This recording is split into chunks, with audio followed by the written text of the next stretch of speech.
Bu mesleğe 62 yıldan beri buradayım. Ustamın yanında 6 yaşından beri mesleğe devam ediyorum. Yaşım 67. Ondan sonra bu mesleğe bir işçi, çırak yetiştirmek için yok. 8 şeye dişin, okullar 8 yıla çıkışın çırak yetişmeyi. Bu mesleğe devam ettirmek için canımın yettiği kadar çalışmaya devam edeceğim. Ama bu mesleğe bir çırak vermek gerekirdir. Vermiyorlar. Nedense bu mesleği ilerletmek için çırak gerek bana. Bana verirlerse bu mesleğe bana kötü söylemezler. Ben ustama devamlı dua ederim. Yetiştirdiğinin için bana. Bunu elinden gelirse bu mesleğe bir çırak istiyorum.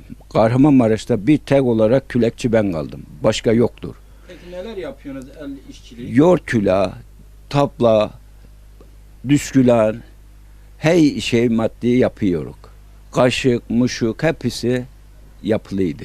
Evet tabii kol gücüyle bu çocuklarımı okuttum, ettim ama bellettim ama yarım bellettim. Okula gittiler bunlar. Tabii tek kaldım ben de şimdi. Tahta kaşıkları yemeye hem yakmaz ağzını, rahat eder, faydalı, sağlıklı tahta kaşıklarımız. Taplalarımıza bu ekmeği koydu muydu, ekmek burcu burcu kokar. Yoğurt küleklerine koydu muydu, yeşil suyunu alır, çatalından ye bunları. Bu en ağaçtan olan bir maddedir. Sağlığa faydalı. Her şeye faydalı bunlar. Ama bizim işte dediğim gibi çırağımız olmadığının için tek kaldı. Peki şu anda rağbet var mı? Vatandaş gelip alıyor mu? Alıyor. Vatandaşlar alıyor ama yetiştiremeyim çırak olmadığından.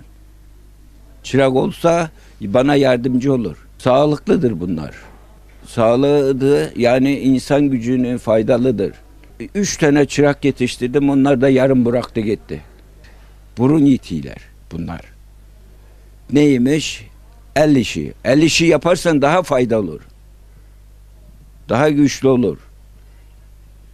Milletimizin sağlığına, sıhhatine, hepsine faydalı bu. Çelik var, şinik var, urupla var. Her şey var. Kapaklı yoğurt şeyleri var. Bulgur koymak için, pirinç koymak için, mercimek koymak için. Hepsi var. Tuz koymak için, nane, şeker, çay, pirinç, mercimek, hepsi de var bunları. Konursa sağlığa faydalıdır.